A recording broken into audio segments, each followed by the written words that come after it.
शिव महापुराण में एक वर्णन आता है, पशुपतिनाथ का व्रत करो,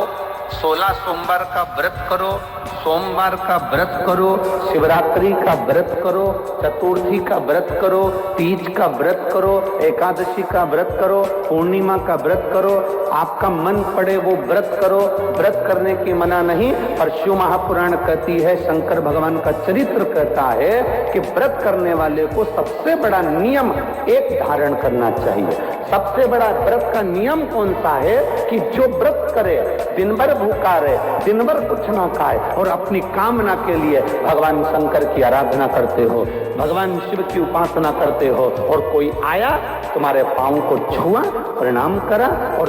तुम्हारे पांव को छुआ, प्रणाम करा, और तुमने उसके ऊपर हाथ रख दिया, या तुम्हारे चरण छुए और छूकर उसको तुमने अपने दिल से कुछ दे दिया, उसने चरण छुआ और तुम्हारे नीवी मुख से निकला, पर तुम्हारे चरण को अगर उसने व्रत वाले दिन हाथ लगा लिया तो समझ लेना कि तुमने जो दिन भर व्रत करा उस व्रत का पुण्य वो लेकर चले गया,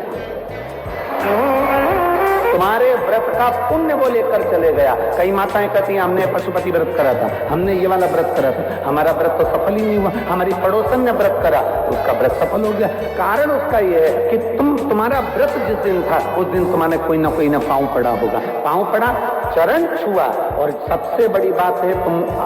अनुभव कर देखना, अपने पैर के अंगूठे पे एक लोटा जल डालकर देखना, ठंडा पानी डालकर देखना, तुम्हारा भेजा भी ठंडा हो जाता है। अर्थात पांव के अंगूठे में, पांव में वो बल होता है कि व्यक्ति के चित्त, वृत्ति, मन और बुद्धि का सब कुछ चरण छूने वाला खींच कर ले जाता है। ये निश्चितता है। आपका पुण्य वो खींच कर ले गया, आपके व्रत का फल वो खींच कर ले गया, आपकी आराधना का फल वो खींच कर ले गया, आपकी साधना का फल वो खींच कर ले गया।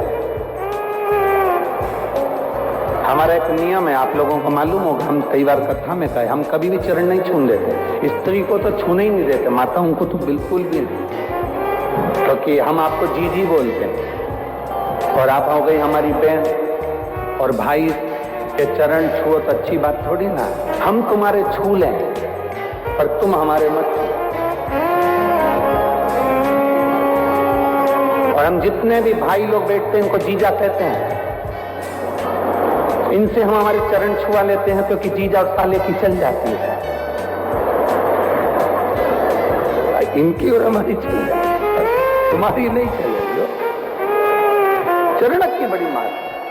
व्रत करने वाली माता चाहे उपास कर रही हो, साधना कर रही हो, नियम धारण करी हुई है, जिस दिन तुम्हारा व्रत है, एकादशी का व्रत है, उस दिन अपने पांव को हाथ मत लगाने दो। जिस दिन तुम्हारा पशुपति व्रत है उस दिन तुम्हारे चरण को कोई को छूने मत दो। जिस दिन तुम्हारा 16 सोमवार का व्रत है उस दिन आपके चरण को कोई हाथ ना लगाए, आपको प्रणाम कोई ना करे, दूर से प्रणाम करे, दूर से दंडवत करे, दूर से वो नमन करके चले जाए, और नजदीक से नहीं, उसको छू कर नहीं। हमारा पूरा पुण्य वो खींच कर ले पूरा।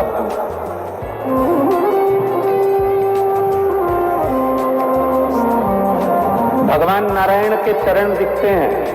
बोलो दिखते हैं कि नहीं दिखते? जम के बोलो जरा, दिखते हैं ना। भगवान ब्रह्मा जी के चरण दिखते हैं, माता लक्ष्मी के चरण दिखते हैं, भगवान ब्रह्माणी के चरण दिखते हैं, इंद्र इंद्राणी के चरण दिखते हैं, करुण देव वरुण देव सबके चरण दिखते हैं। केवल एक शिवलिंग, शंकर भगवान का केवल एक शिवलिंग ऐसा होता है जिसके चरण नजर नहीं आते, इनके चरण कहाँ, चरण कहाँ है किसी को नहीं मालूम।